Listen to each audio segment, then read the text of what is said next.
Let me ask you something. Are you getting everything out of your rent-to-own business? If you're not an A-Pro member, then the answer is probably no. Look, advocacy is A-Pro's bread and butter. This is why they were created and what they do best. But here's the thing. A-Pro membership is about way more than advocacy. A-Pro connects you to the movers and the shakers of the industry, people who've been there, done that, and they can help you do it even better. A-Pro's monthly webinars give you expert insights and actionable takeaways. It's like having a masterclass for your business every single month. Got questions about complex regulations or sticky situations? No problem. A-Pro's legal hotline gives you direct access to experts who have got the answers. That's a peace of mind that you can't put a price on. And let's not forget the resources, news, updates, and tools that keep you ahead of the curve. Scholarships for your team? Check. Disaster relief when you need it most? Double check. A-Pro is your ultimate support system in the rent-to-own world. So stop settling for less. With A-Pro, members get more. More support, more connections, and more success. Head over to rtohq.org and join the A-Pro family today. Because in this business, more isn't just better. It's essential. See you at the top with A-Pro.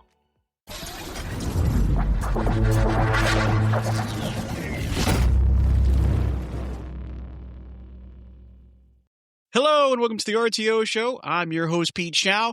I have a very important guest today. But first, what I always want you to do, make sure you go to the website. Make sure you go to the RTOshowpodcast.com. Make sure you subscribe so you don't miss podcasts like this one, the one you definitely want to see, because my guest, Dan Jobrak from DataTrue, is here to lay some information on us. To be honest with you, with everything going on in the world right now, I think we need as much information as we can get. So make sure that you subscribe to the newsletter. Don't be afraid to be a sponsor on there. We need you, just like you want to get the information. We need you to sponsor us because you know what? We do this just for you, for the RTO community. Dan, how are you doing today? All the way from, well, a little bit off mic. Dan's been everywhere. He's been a little traveling at least last couple of days, right? Oh yeah. Yeah, done some vacations, some traveling out here in beautiful Montana. Now, when I first saw that you were from Montana, I'm like, there's 5 other people in Montana, right? There's like, it doesn't have much of a population. What it does has absolutely stunning. It's beautiful. The only thing I can tell you is the winters are probably ridiculously harsh out there. Well, it depends on your perspective. My philosophy is it's never cold. It's people that are not dressed warmly enough. I am straight Floridian. That is a cold, cold statement right there.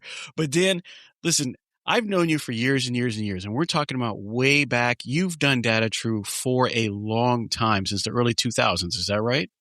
Yeah, this is our 19th year. Yeah. So going all the way back, we're talking about a time when DataTrue was, I remember as we did things, and you could correct me if I'm wrong, when somebody came into the stores, probably part of our verification process was dialing a phone number and putting in some of their information, and we got back something, right? We would either trigger something or we would say, hey, it's okay, no worries. Part of the things that we're talking about today, guys, is there's a lot going out there in the world. You want to be safe with the information that you have, and you want to be safe with your products that you put out there. Dan has not only a way to kind of look up front and say, this is probably a good transaction, but as things happen, you might want to be able to reach out and go and get what you need from somebody who maybe is having a hard time. They've moved. They're not in touch with you like they should. Maybe they're embarrassed to call you, but you still need that information. You need to reach out. You need to touch them. This is one of the tools that make it happen. And this is not just somebody who started it. Dan's been doing this for a long, long time. There's a lot of renditions of rent to own that Dan has seen. And not only that, Dan, take me back a little bit. You didn't start out in rent to own. You actually started out in a completely different area. And as you started going through, it just seemed like when you made DataTrue, it kind of went into that along with the other things that you do. Yeah, absolutely. I mean, a lot of this conceptually started back in my Navy days, back in the 70s and the 80s. I was in crypto intel, and we dealt with puzzles and figuring things out. I spent 10 years in payday loan. And that was kind of the genesis of this mentality. What you were referring to earlier is a system that used to be called teletrack. And people would type in a social security number, and they'd come back and they'd tell you they're on the system, they're not on the system, et cetera. You know, and teletrack at that time, they had all kinds of ideas of what they wanted to do. That never happened. They ended up building just a database before they ended up going bye-bye. And they made their bones in the payday loan industry. When they lost that opportunity, they shifted into RTO. So you guys got that experience. This was back in the 90s. So It was. when I left payday loan after 10 years, I went to work for Fidelity National Credit as a national director of business development. And we were dealing with some major accounts and dealing with collections and whatnot. And when I say major accounts, I mean Chevron, AT&T. They were big accounts. And there was always something missing in my opinion, in the tools that we had available to us. So I worked on a program and presented it, and it never took off with them. So I left the company and went out on my own, and I had a partner who's still with me. We've been together since 1999, even before the genesis of DataTrue. And we created DataTrue. The idea was to offer what Teletrack was promising that never delivered. Instead of a database, just some type of live data accessibility for a customer to come in that would verify all their information. It didn't even, and that was all it was originally. There wasn't even a skip trace product at that time. It was to verify the data that somebody would come in to know whether they were telling you the truth or they were just trying to put one over on you, take your money and run. Some of my clients that I was dealing with back then when I was with business development, with national business development, I pitched it to them. I said, if there was something like this out there, what would you think? Oh, are you kidding? That would be from heaven. And they had payday loan stores, but they also had rent to own stores and out of Kansas. And so when I left, I reached out to them. They got on board immediately.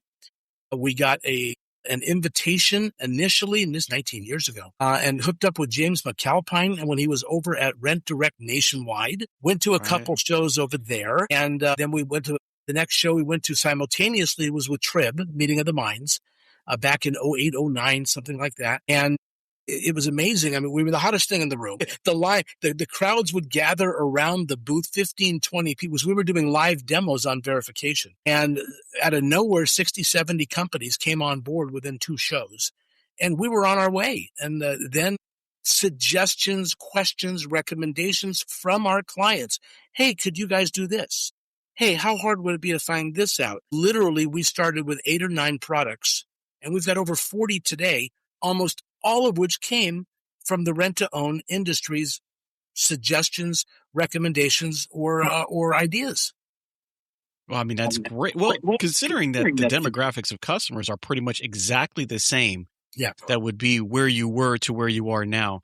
Coming into this, like, how was it to create? I mean, you basically created this program from scratch. You guys wrote the programming on this? Yes. So what makes now that you've been in it for 19 years, this idea, because you said there's this timeline, right? As you've gone, you started somewhere and it's grown and it's grown and it's grown.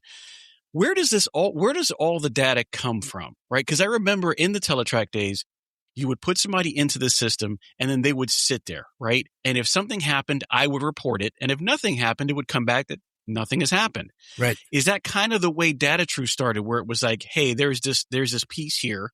I'm going to input somebody. And you know what? Miss Jones doesn't have anything going on. I'm going to report back that there's nothing going on. Now, if she does, I'm going to report that there is. And then later on, if another store decides to report it and go, oh, wait a minute, I'm putting this information, I'm getting pinged on Miss Jones, whether it was down the street or in another state. Is that how original DataTrue started collecting their information, or was there something else that added to that to say, hey, this might be a good, or you might want to pause on this rental?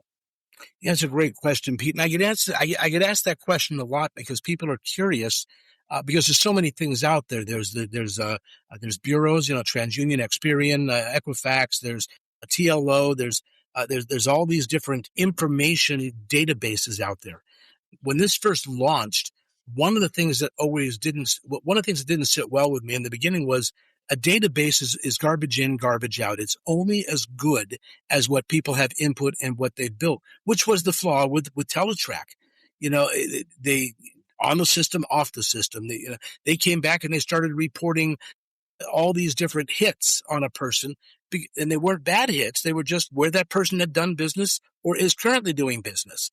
And that was always an area, a bone of contention for me. So when we built DataTrue, my idea was that we didn't want to have a database. We wanted to access live data out there. Now, not all live data is created equal. The majority of live data that most people access when it comes to the high-risk industry are credit headers from the bureaus. And those can be expensive, but in this particular high-risk industry, whether it's or environment, whether it's payday loan, signature title loan, whether it's rent-to-own, lease-to-own, buy here, sell here, these are all cash and carry type businesses, for the most part, that do not deal with credit reports. And they actually advertise often, no credit necessary. So you're in the high risk industry, you're taking the risk. Taking a high risk to me does not mean we'll take any risk. It does not mean we'll give away the farm just to generate a sale. You still want to make a good decision. We wanted a program that verified data, but did not turn somebody away. We never wanted to be the one to say, you shouldn't serve that customer. You know what the risks are. What we wanted to do was we wanted to create a system that gave you as much information on that person as we can ascertain from what they're giving you in their agreement, in their application, whatever process is used, so that you can make a better decision at that counter. Nothing's going to beat the eyeball to eyeball contact. You can't replace that ever, that gut feeling. But there are people that are pretty good. The person standing in front of you, one wearing a wife beater and the other wearing Armani. Which one's the dishonest person? We take all that away and we just analyze the data, which comes from public sources. To your question earlier, where it comes from, it's not a database. We access live sources and some databases, but we don't maintain a database. So we started, as I said, with just a few products. We tap into we got over 40 products now, and we tap into over 40 different information providers that all, like a funnel, parse into our system and produce instantly on the screen a result, which red flags information that is either accurate and true or less than accurate or less than true. I've never been one to say somebody's lying to you. That's your place. For me, we just want to say, that's not where they live. Maybe they forgot their address. I don't know. But you want to have those kinds of information available to you before you make a decision to sign on the dotted line. And that's what we wanted to do. We wanted to better prepare our clientele to make smarter decisions. That was the genesis. True. So as you're going into it, right, you have this, and which is, I love the idea, and I love the way you're stating it, because it's true. A lot of people think that this conversation will be about you shouldn't, or maybe this is a bad idea. The conversation really is, let me give you a gamut of information that you can make the decision that you're going to make on. Not I'm going to tell you to do it. You decide off of what we're talking about, and you say you can discern this is a good situation for me, or I'm willing to take that risk, because this is a risk business. Rent-to-own is a risk business. Plain and simple. Most definitely. And a lot of the reasons that they're coming to us is because they've had situations in other places, whether they couldn't return it, whether they did move, whether they were put in a bad situation, and now they have to come in, and they still have those needs. And it's up to the rent-to-own industry to decide good, bad, or indifferent. Now, as you're talking about 40 different places and 40 different lines of things that you do, let's start a little bit at the beginning, because that's a lot to chew on. What were some of the core products that you started coming out with in the beginning that allowed the rental-owned dealers to make better decisions on the rentals that they were making? Okay, so the first product we rolled out was information verification on front-end transactions. There was a large amount, and still is to this day, a large amount of first transaction defaults, especially in payday loan. We know, coming from that industry, a first transaction default is premeditated. It's not something that say, I went and got a transaction and now I can't pay for it. They knew that 2 weeks ago when they came and picked it up. Some of the other transactions we were dealing with were longtime customers where you've long made your profit margin and you'd like to maintain a relationship.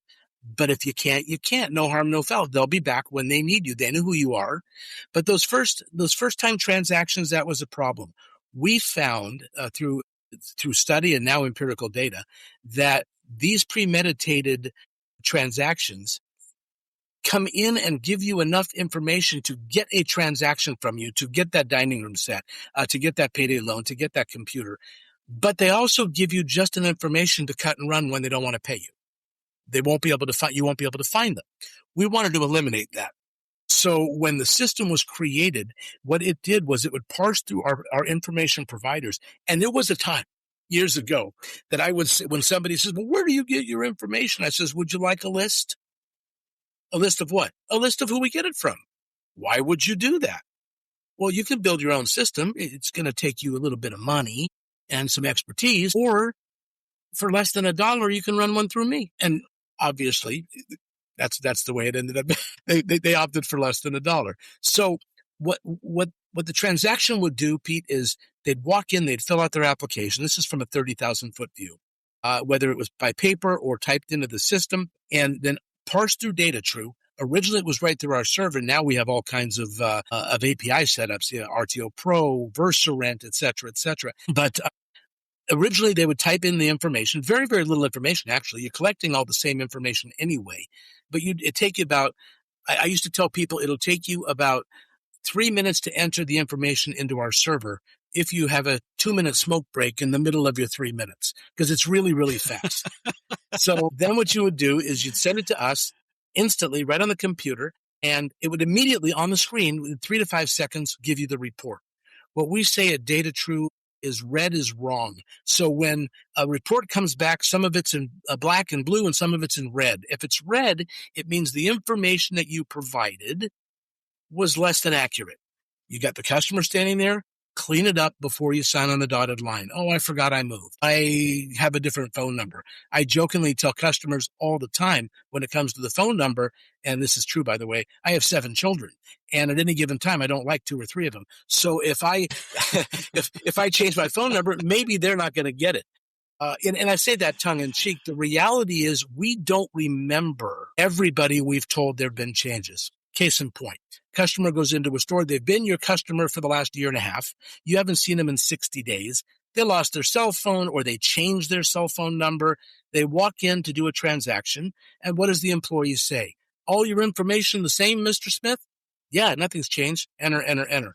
But something has changed. They don't remember whether they told that outlet that there was a change. So we wanted to create something that took all of those human elements off the table and made it black and white, that you can look at and see what was true, what was not true. That was the beginning. And it cleaned up data. And in fact, it started building empirical information and data that we were able to analyze, that when DataTrue was properly run, and this is essential, on the front end in 3 different categories: new clients, clients that have been inactive for 60 days or longer, or the worst ones of all, the upgrade. That's the guy who wanted the 55-inch out of the box brand new and decided, the vendor decided, the client decided, I'm just not feeling it. Try this smaller one first. Prove yourself a good payer, and then we'll upgrade. And as soon as they get that upgrade, they're gone. They're out of Dodge on that first payment. So in those 3 situations, we've learned, and we've learned this from the RTO industry, that these were the factors. When DataTrue is run on the front end, that very first product of ours, that front end verification, if it's run in those 3 situations, on average, 1 out of 3 skips is completely avoided. Because the information that you'll see you've got somebody who's giving you info.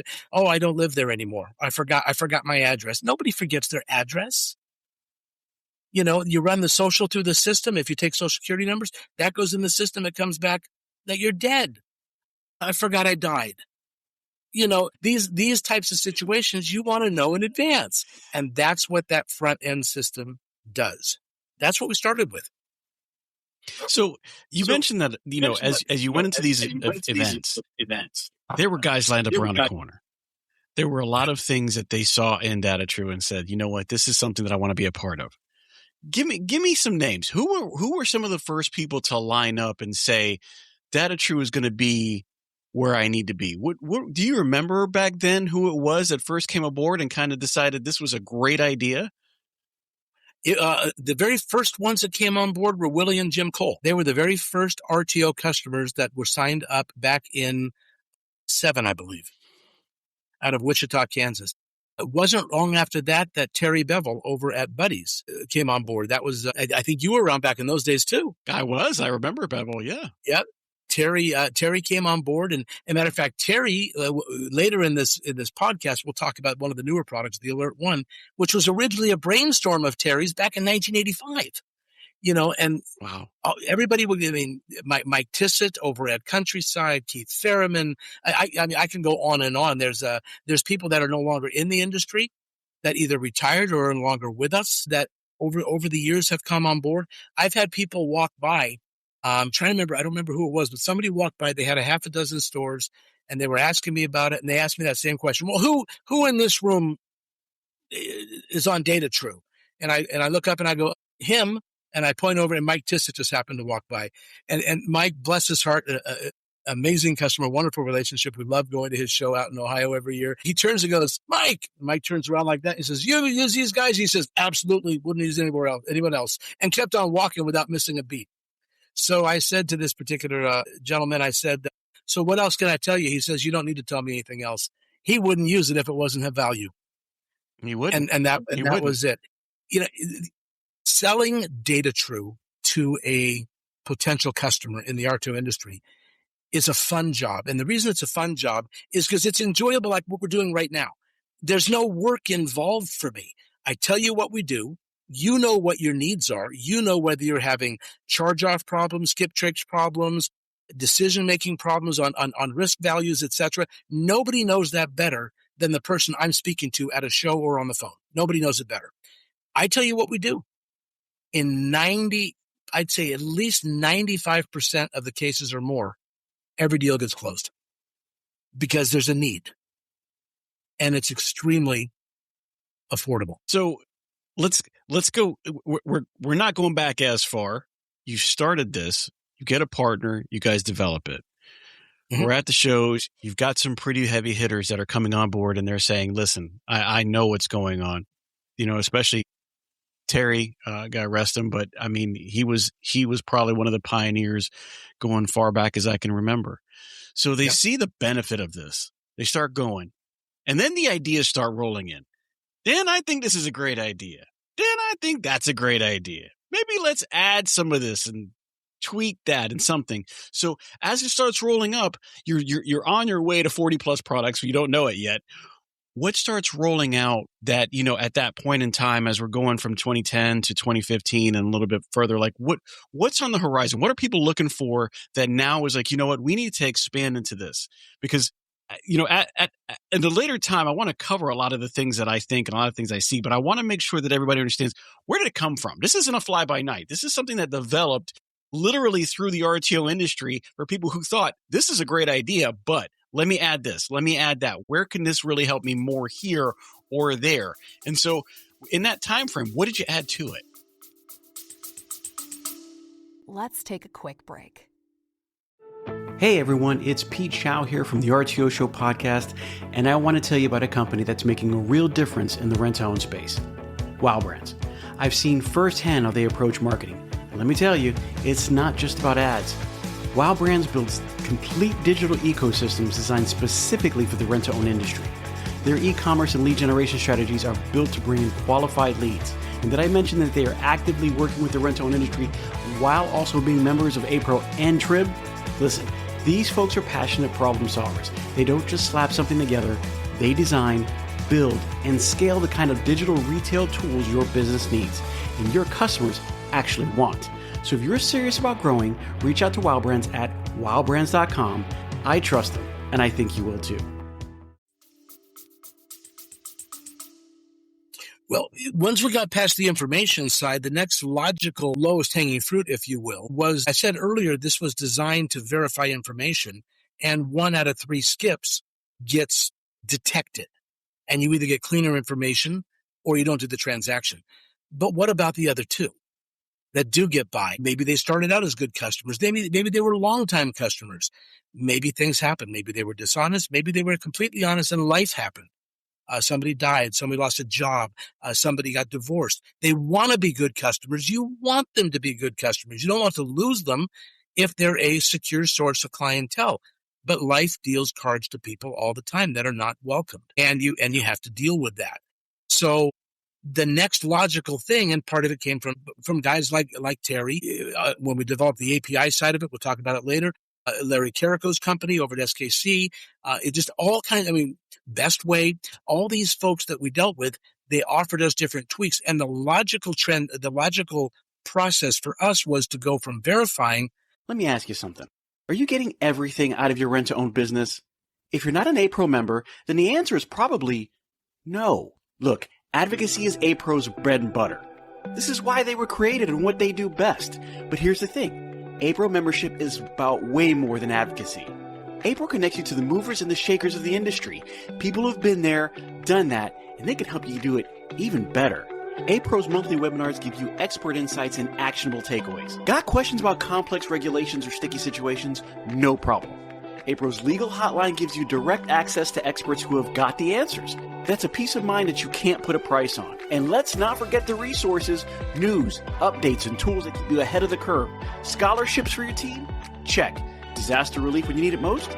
Double check. A-Pro is your ultimate support system in the rent-to-own world. Head over to rtohq.org and join the A-Pro family today. Because in this business, more isn't just better. It's essential. See you at the top with A-Pro. To finding those people that don't want to be found, that are those 2 out of the 3. So we started the development of the skip trace tools. And originally we went because we had a lot of the information that was necessary. If we can just find the right information providers, pull out pieces of what was needed and kind of put them together, whether it's a utility company network, whether it's the Reebok system through the old the phone system, whether it is credit headers. It doesn't really matter. Some of it's proprietary, some of it's not. We can pull it all together, pull these pieces together, and working with our IT director, we could put together a program that would help find process of elimination, if you will, find where these people that don't want to be bothered or don't want to be found, where they are, enabling a client of ours to either get back their product or get back some of the money that's owed to them, or just offer a way to help out for somebody who was, as you mentioned earlier, they're ashamed, they're embarrassed, they don't want to call in. They've never been in that situation before, and it's not that they're bad people, they're not. And then there are those that are bad people, which is what that's that 1/3 you're catching up front. How do we find these ones on the back? So initially, it was an idea that came from Terry. And he says, I came up with this brainstorm, Dan, back in 1985 of a national skip stolen database where we can put information in and anybody that subscribes to it can pull those charge-offs up, see that person's history before it happened. So we built it. And it was called Skip. I think it was Alert. It was actually the original Skip Find Plus that then became Alert 1. Now, we still have Skip Find Plus today. We still have Alert 1 today. We'll talk about those in a while. They had nothing to do with that original product, but we repurposed the name because it fit. But in the original process, the idea would be a national skip stolen database. We rolled it out. As a matter of fact, my partner went to an FRDA meeting, I want to say back in 2011, 2012, right in there. And that's where it was rolled out to FRDA.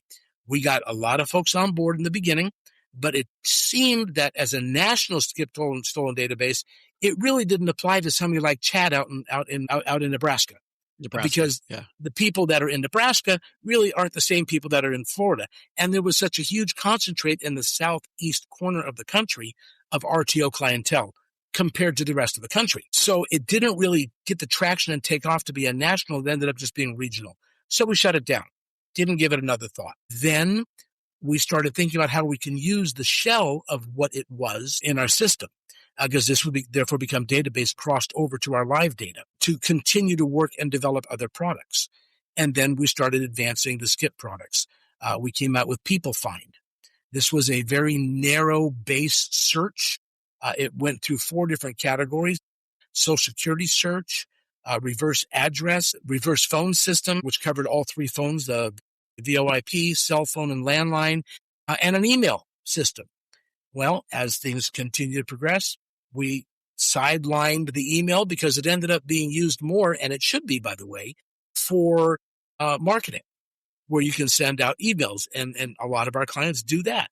The reason we sidelined it is because the other 3 skip products, we offered them in a no record return, no charge environment. We either gave you what you're looking for, or we didn't charge you for the submission. So then we started saying, well, we need something bigger. We need something more robust. And then Pursue was born. And Pursue is by far our hottest product. It actually, when working hand in hand with the front end as a skip trace product, nothing compares to it. Most of our clients, if not all of our clients, will swear by it, that there is nothing else out there like Pursue. You almost think you're looking at a credit report. I mean, it could be a huge report with tons of data points, and it's designed to help you find people that are trying not to be found, so you can re-engage and reestablish the relationship, or get your product back, or get what's owed to you, whether it's money, product, or both. In the shed industry, we found out that we can find other properties that people are connected to, so we added that to the system. They got the shed, they took it apart, they took it next door to their neighbor's house or their father's house. They're also connected to that property, and they put it over there, and now you can't find your shed. So our system, and we've expanded into all different avenues where we can find that person who doesn't want to be found. And in this industry, that's those 2 out of 3. In most cases, these people don't want to be found. They think they have one over on you. I got a television, I got a dining room set, I got a shed, I got a car, and now nobody's looking for me. And eventually you'll forget about it. Well, let's say it's a TV. Let's say it's a 55-inch big screen. Chances are by the time you catch up to them 5 years from now without DataTrue, they're playing tic-tac-toe using a quarter on the screen. You don't want the screen back. But maybe they owe you $2,200. Be nice to have some of that back. So it was the natural progression of verifying data and then finding the people who got under the wire on you. Maybe they used a fake social, and when they started with you, you didn't have the information to verify that kind of stuff. Enter DataTrue. All that stuff is now. How many of your customers take that information, right? So you have some customers that, and we're talking about RTO entities, whether they're the shed side, which we'll talk about that because I'm glad you mentioned that, or the traditional side, or the tire and wheel side, or whatever side it is, right? And they go, all right, we're going to start using your services. We're going to check them on the front end. And maybe if they make some bad decisions, we'll check them on the back end. But there's also like these lists that maybe have been untouched for a little while, and it's like, you know what, for this amount of time, we weren't using DataTrue to see if maybe we can do some type of recovery, whether it's making payment plans with people who we finally get a hold of, or, having a return product, or just having conversations, period. Was that a chunk of it as you started going into this? Did you get these big file cabinets of guys just walking up and going, hey, I have all this issue here. What can I do to find A, B, and C? Because to me, that seems like a big dump of information. How do you get all the information from point A, a dealer, to point B, where your information source starts doing all this information? Like, is it a data file dump? Are they just typing away from the files? Like, how would they get it over if that was the case? At least back then, anyways. Now almost everything's digital, but. Well, back then there wasn't a way to do all that without entering them in onesie twosie type of a thing. And that's a great segue into one of our 3 new products in the last 18 months, or 15 months, actually. We rolled out a product called Skip Find Plus. I told you we repurposed a couple names because it made sense. So Skip Find Plus, SFP, it addressed exactly that. What do you do with these files? What I refer to it as, jokingly, I refer to it the Chinese filing cabinet. Okay, now the Chinese filing cabinet, I coined this years and years ago because every business has one. What is a Chinese filing cabinet? It's a 4-drawer standard filing cabinet. And the bottom drawer, there's no bottom on it. You just put stuff in there that you never want to see again because you've exhausted all your efforts, and it goes all the way to China. So what do you do with these files? Well, Skip Find Plus was born. We found a way to maintain an alert system.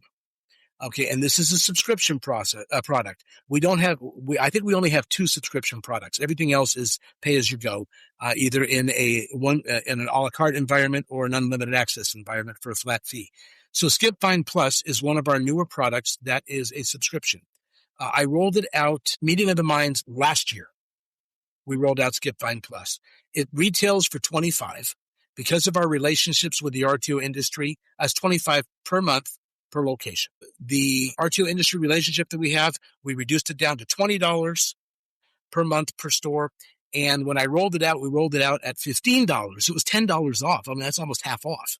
And anytime I talk about it in a podcast like this, or if I go to a show, I always grandfather in that $15 fee, which if you've got, I think Larry has over 70 or 80 stores, that adds up. It adds up per year. So the idea behind Skip Find Plus was I call it the gift that keeps on giving.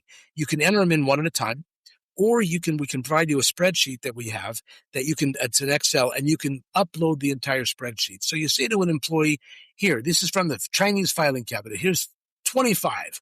Enter these in this month, and next month I'll give you 25 more. And you just keep on entering them. And then you put them back in the cabinet. You don't worry about them again. I refer to it as the gift that keeps on giving because there's a button on there when you enter it. Last name, first name, social. That's all you need. More is always better. If you want to put in a phone number, if you want to put an address, even though you know both of those are dead ends, they're never really dead ends in the information world. Okay? And then there's a button on there that you click that says, a little box that says, I'm watching. That's it. And you save it and you walk away. This person now shows up. Let's say you're in Tampa, and this person absconded with your stuff, and now they're in San Diego. So I'll grab one of my San Diego customers, public storage. There's a public storage in San Diego, okay, or San Antonio, one of the police departments there in Texas. They go in and they run a DataTrue on the front end. Customer comes in, they're just verifying. That triggers an immediate email to the customer that entered the skip, telling you, oh, here's Pete Shao, and here's his current address and phone number. There's no proprietary violation because it's not telling you who ran it. It's just telling you another DataTrue customer ran this on, in this example, Pete, and here's Pete's new contact information. You pick up the phone, you call Pete and say, hey, Pete, it's Dan over at Dan's Rent-to-Own. Remember me? How'd you find me? I don't know. I know a guy who knows a guy, and then you re-engage to try to get. Yeah. So that's the gift that keeps on giving, and that's Skip Find Plus. And this is all part of ideas that came from clients that we toyed with and said, well, how can we develop this to be a productive product? And that was one of the three recent ones that we rolled out. So how did we get into the shed business? You mentioned that, and I wanted to talk about that because a lot of our guests are finally starting to see the show now from another side of the coin. And when I say that, it's the tire and wheel side, the shed side, we didn't talk about it that much, but they're there and they're huge. When did you make that shift over to the RTO shed side and start servicing that industry as well? We've been servicing sheds for at least 16 years. We don't have the same presence that we have in the rent-to-own or the payday loan industries, but in the shed industry, we had a dozen or so clients all over the country. I went to a trade show, I want to say back in 2009. And while I was there, I drove down to one of our clients who was a buy here, pay here, cash and carry car dealership. And I want to say it was in Chickasha, if I remember correctly. So, and I think it was Kansas. But while I was there was somebody who had reached out to me who was in Texas who owned a shed business. So I went to that business. I have to get his permission to say his name, so I won't. But let's just say I went down there. We're in the fraud protection business, so I'm certainly not going to give up. I'm not going to cross that line. So I go down there to Texas, and I drive out there, and I get a tour of their place, and just amazing what they were doing with sheds that look like houses. It was amazing. And they built them there and everything. And I spoke to the owner. He came on board right away. And this was, like I said, back in 2009. And other ones trickled in from that. I mean, it's the same way in our private investigations and police divisions. We picked up a couple, and then word of mouth starts to go out there, and suddenly we have a PI division. So we didn't really create a shed division because we only had about a dozen different clients spread around the country. But the shed division is big business. 40% of all sheds are rent to own. I got 5 of them here in Montana within 10 minutes of my house. Of course, in Montana, we all have sheds. So, but they're everywhere. And so to your question, when did we jump in there? And we actually brought on board in November an executive sales director for the shed division, Ryan Farnsworth. I brought him to a couple shows. Ryan will be at a couple of the upcoming shows, and then we'll be at Shed Week as well. And that's Ryan's baby. So at RTO World last year, a gentleman came up to me prior to the show opening up. They were having the April meetings, and he's connected to the April side of it as a rent-to-own shed guy. And he came up to the booth, and he wasn't wearing any credentials because he wasn't there to attend that show. He was there before the doors opened. So he came in, he walked up and says, I'm curious what you do. He walked around the room. I told him. He said, oh, my goodness, man, do we need you. So we got to talking. Next thing you know, he's telling me, here's the contact information. You need to be at Shed Week next month in Knoxville, Tennessee.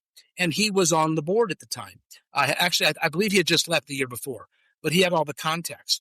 And I said, well, what do you do now that you're not doing that? He said, oh, no, I'm in the industry. I work for so-and-so. And he gave me the name. And he told me where they were from. And I says, you know something?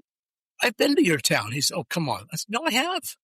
Back in 2009, I was there. I went and saw so-and-so. He says, that's our company. I says, you're a client. He said, well, I didn't know.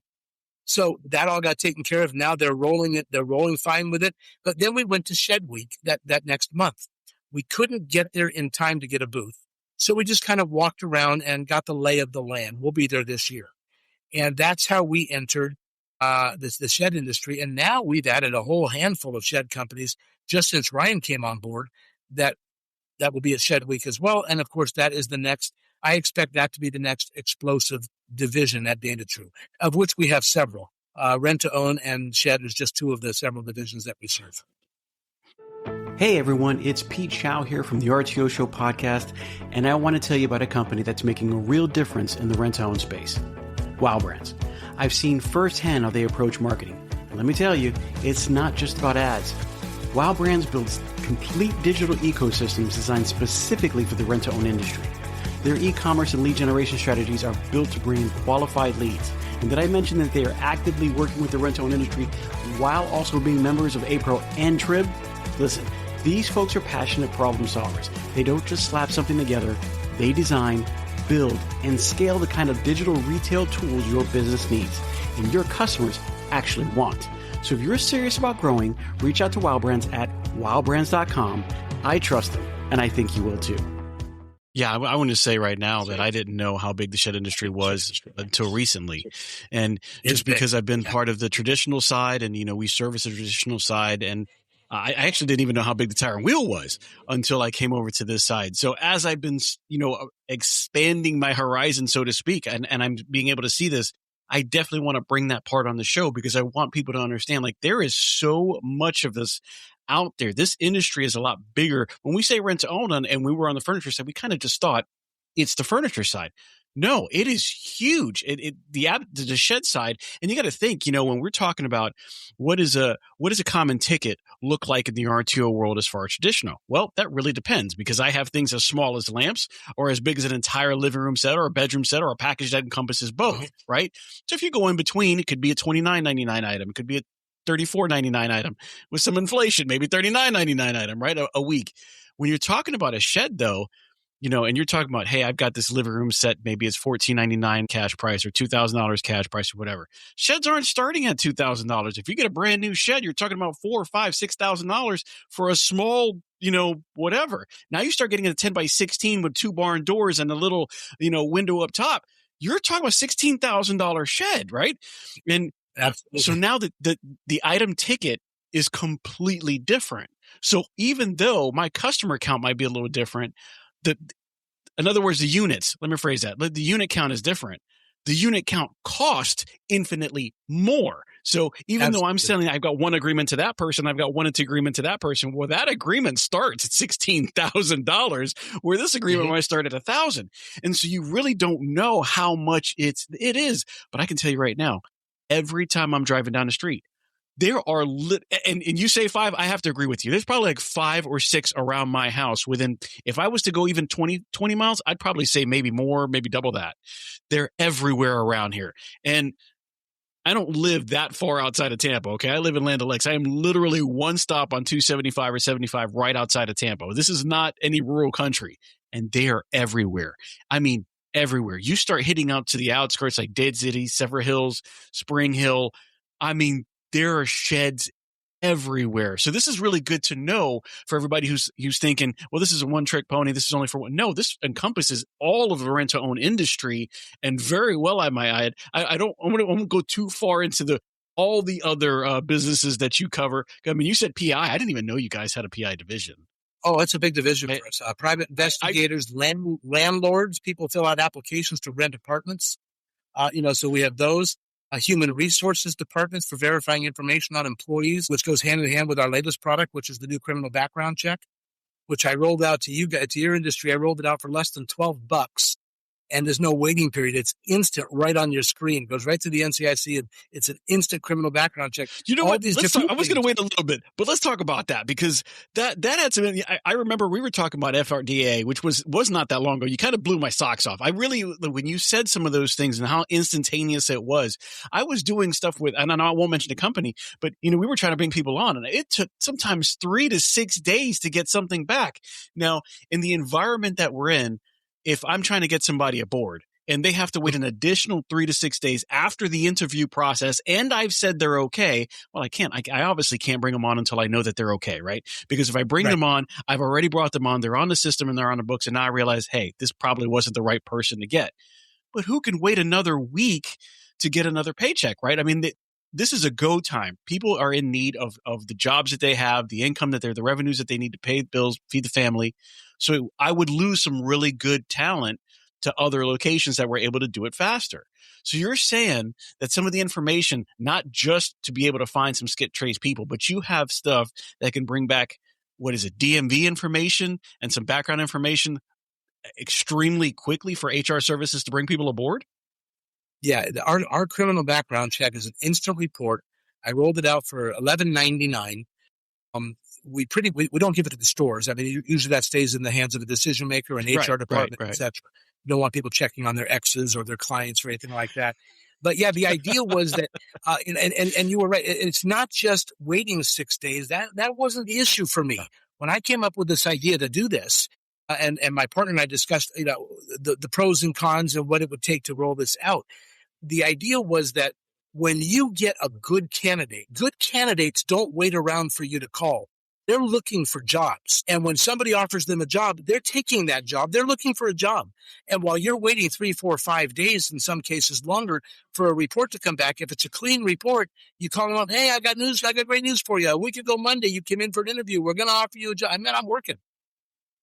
So those are the first ones that go. So you don't want to wait on those. So yeah, you can put some very, very limited information in the system, and it literally goes through the national system and comes back to the NCIC and comes back and tells you if they got a criminal background, if they've been convicted, if there's some vehicle stuff going on in there, especially since you deal with drivers. All that stuff's in there. Anytime that the court enters something on that person, you might have 7 different subjects on one person, all dealing with the same transaction, but they went back to court 3 or 4 times. They pled guilty.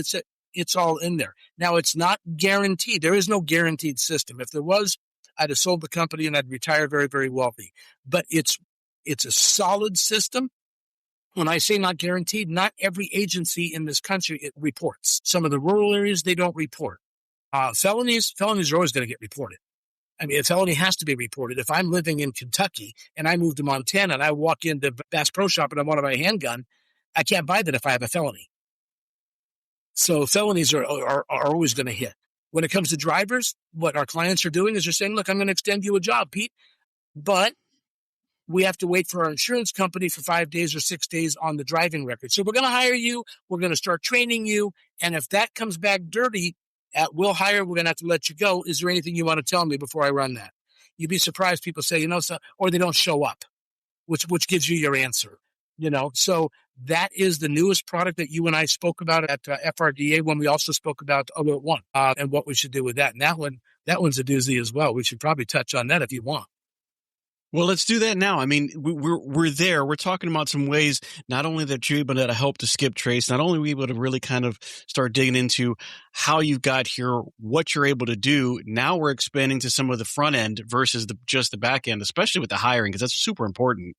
What is the Alert One? And I know that's probably like the one shining star that I've been really wanting to talk about and kind of dig into. Talk to me about that and how that works. Alert One, originally from Terry's brainstorm of a national skip stolen database, which was on the back end, we moved it to the front end and repurposed the programming and kept the name because it made sense. Alert One. Alert is something that happens up front, not on the back. You want to be alerted to something. So what can we do with this? So what we did was we took the Alert One system and we made it an early warning system.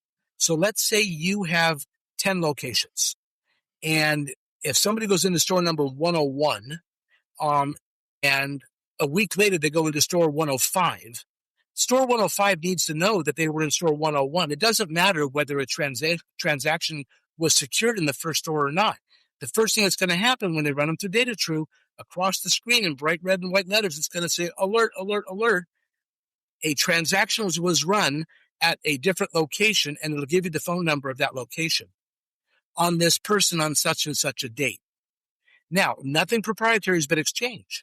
But in your industry, I have learned from your industry, the RTO industry, that, and it was similar to payday loan.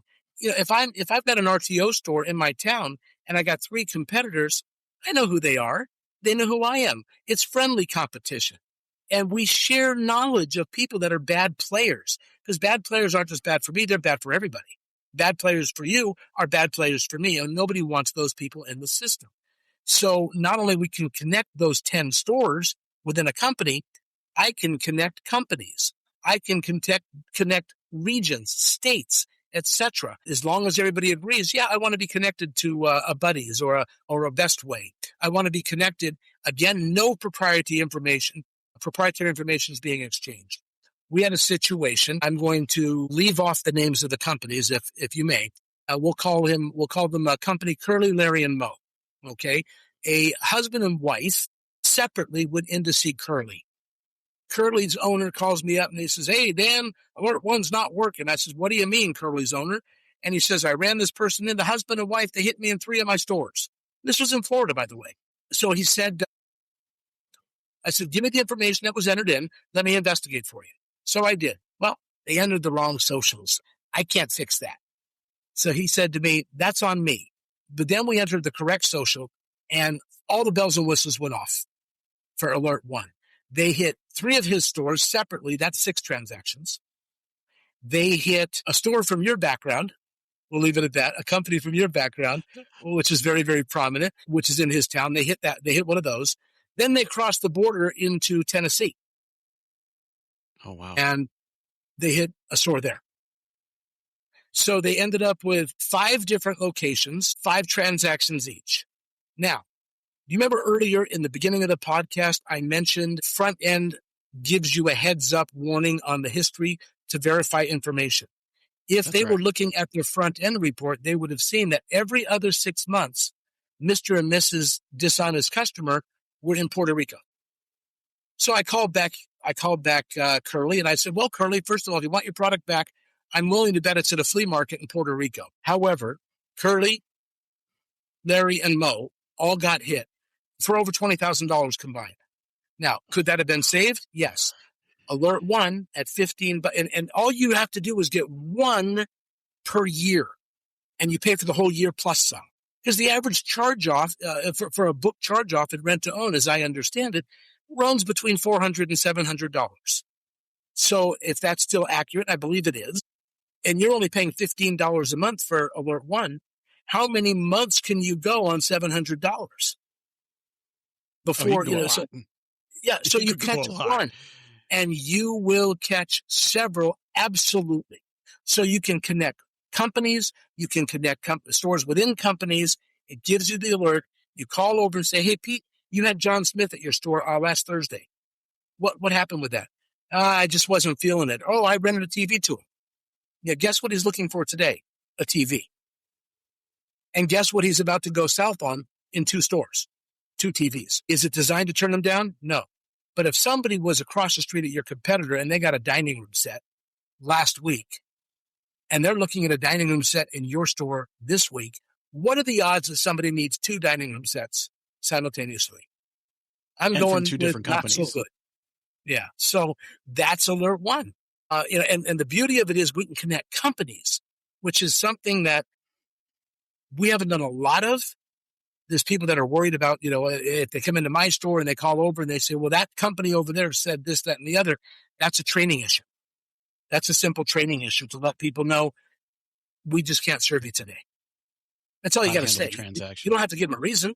It's your business. So there's your 3 big new ones. Your alert 1, your criminal background checks for your new hires, and your Skip Fine Plus. And you mentioned earlier, what do you do? Because we never circled back to it. with the customer that does not collect all of the information like social security numbers. We have a way to do that as well. We can actually produce a pursue report for you with no social security number. If you only collect the last 4 digits, we set it up where you only process the last 4 digits. All these things How have accurate developed. is that when you say that? If you don't have a social security number, because going into the end, I mean, you're literally giving me some good stuff here. But if you don't have a social, or you have at least the last 4, how accurate are those compared to a full social? Okay, so let's say you come into my rent-to-own store, and I don't collect socials. And we have some big ones out there that don't. Rent-A-Center doesn't collect socials. Aaron's doesn't collect socials. There's a lot that don't collect. Some collect the last 4. Some don't collect any. So what do we do with those?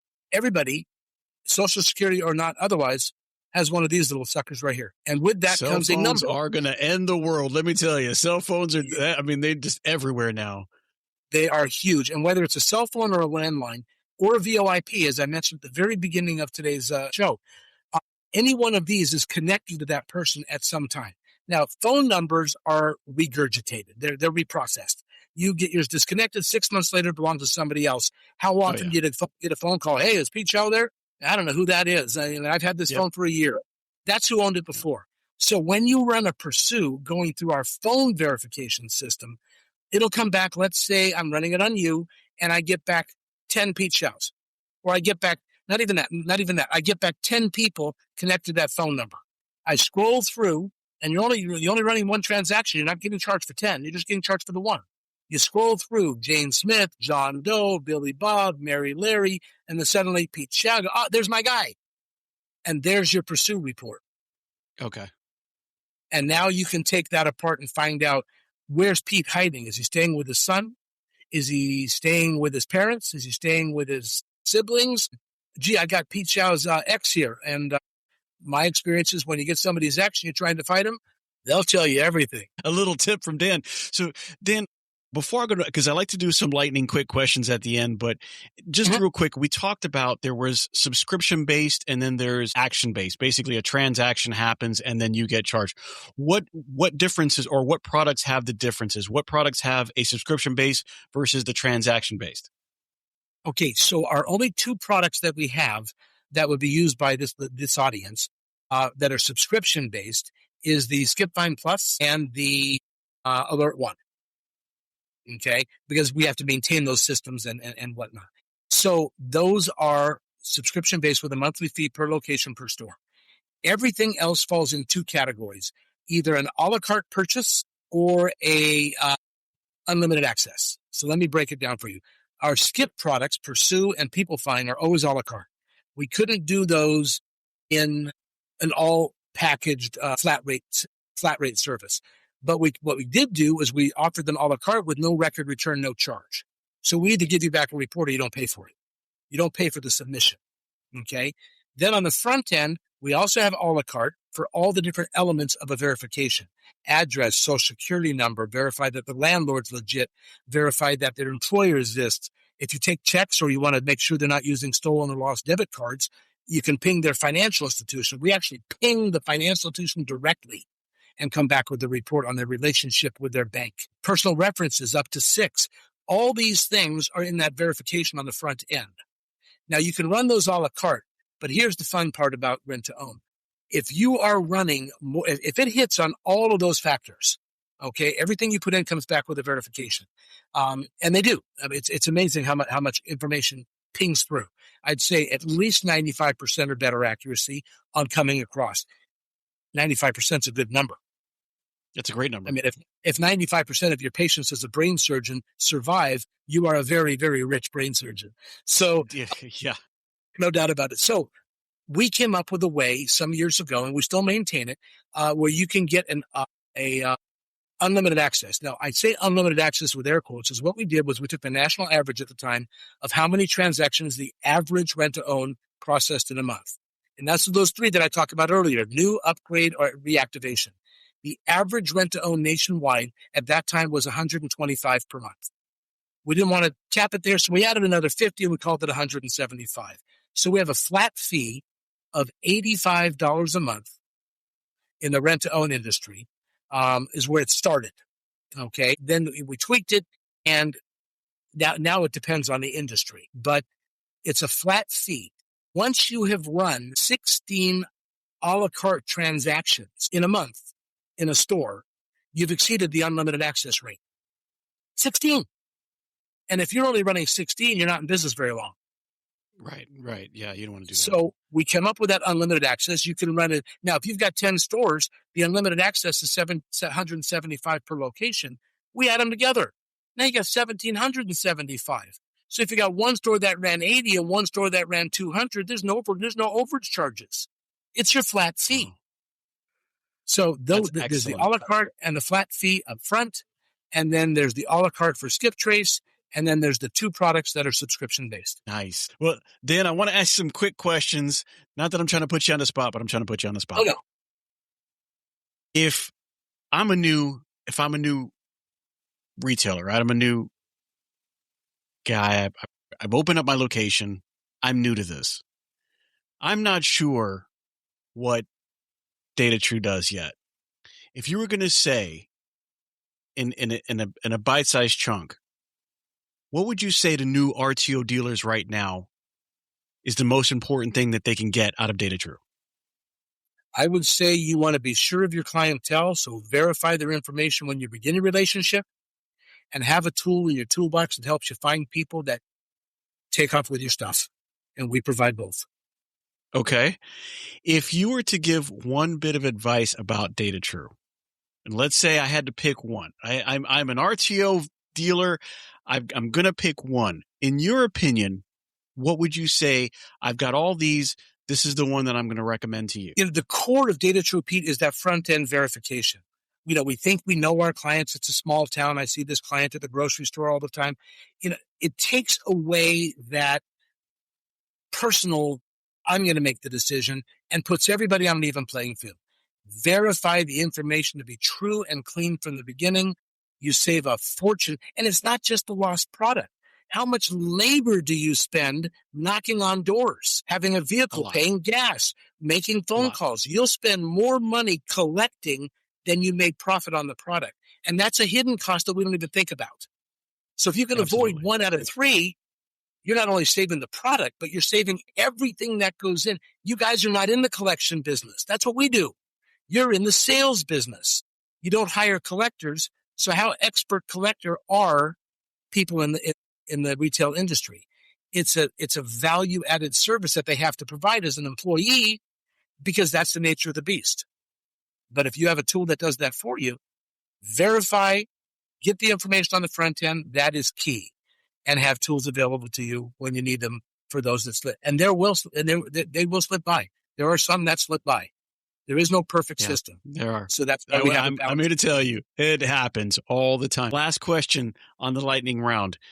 What do you see coming up for DataTrue and the RTO industry in the near future? Let's say in the next 5 years. Is there something coming down the pipe? Is there some direction that you see it taking? Is there something that you like, you know what, we're not there yet, but I can definitely see this being a part of the RTO industry and DataTrue at this point in time because? Well, in the RTO industry, I think verifying information and the skip trace products with the expansion of collecting for front-end alerts, finding people ongoing. I think, of course, barring the next great suggestion that comes from people in the RTO industry, if we have the ability to build it, we will build it. If you build it, they will come, right? Kevin Costner. That's it. And I think that is, I think that is really where we are going with this. I think in the RTO industry, one of the things we're finding is there are a lot of lateral businesses that are owned also by RTO owners that don't even get a thought. For example, I have RTO owners that own apartment buildings, duplexes, things like that. What can we do for them? Do you take applications from tenants? Do you want to run a criminal background check to make sure if you own an apartment building that you're not introducing into a family environment somebody who's a sex offender? Great. There are lateral services that can serve the clientele that are currently being served, and they don't even think about saying, wait a second, I can use DataTrue over here. I have a pawn shop. I could use DataTrue on the pawn side. I can use DataTrue on the rental side. So I do see those layers that are being carried on the back of the clientele in RTO that it can be expanded to provide additional services. I love it. I love it. Well, Dan, it's been a pleasure having you on. I know we wanted to do this for a long time. You've been in the industry for forever. You've got a lot going on, and I love to hear all the new things that you have as far as services to the RTO industry, the expansion into the sheds, and furthermore, anything that we can get going. If somebody wanted to reach out, now I don't know anybody who might not know you, but just in case they don't, how would they reach out to Dan? How do they reach out to DataTrue and get your services? Of course, the easiest way is to come see him at any of our shows coming up, whether it's the Midwest Expo, whether it's World, RTO Trib, Shed Week. I'll be out at David David's place in Indiana, and so we go to a lot of the shows. But if you wanted to reach out to me either electronically, you can email me. It's real simple, djobrack at datatrue.net. So it's my first initial and my last name. Or you can email Ryan Farnsworth. It's Ryan F at datatrue.net. Or you can email info at datatrue.net. Or you can call our office. Our corporate headquarters is in Pasadena, and you can push a button on there. I think it's button number 2, and you'll get the Sales and Business Development Division. That's my division that reports to me directly, that is responsible for this, for the RTO industry. That phone number is 626-396-8271, and then it's extension 2, and then you'll get a list of who you can contact. Me or Ryan, you can find us there. So either an email or a phone call is the easiest way to reach us at any time. And with these today, you count on, if you don't want to take a phone call, fine, but you can't outrun the emails. If you didn't write down my email address or the phone number, just go to datatrue.net. You can't outrun the emails, can't outrun the cell phones. I think everybody has one. Guys, let me tell you, Dan, so glad that you were able to come on and talk about DataTrue a lot, because it's one of the things that I wanted to get into. There are resources out there. DataTrue has a whole lot of them. If you guys want to know more, make sure you reach out to Dan. Make sure you find out what's going on at DataTrue. But if you want to know more about the podcast, hit me up, Pete at thertoshowpodcast.com. Make sure you go to the website also at www.thertoshowpodcast.com. Literally, go on there, look around, sign up for the newsletter, become a sponsor. You can buy some swag. You can look like me right here with this shirt or any other color that you like. You can also have the ability to go on there and kind of see the events and what's going on in the future. Dan mentioned that DataTrue is going to be in some of these events. Well, if you want to know what those events are or what's happening, you're welcome to go onto the website, check it out. You're going to see what's coming on in your area. Dan, again, I appreciate it. I love you being on the show. Thank you so much. And I'm going to tell you guys, as always, get your collections low to get your sales high. Have a great one.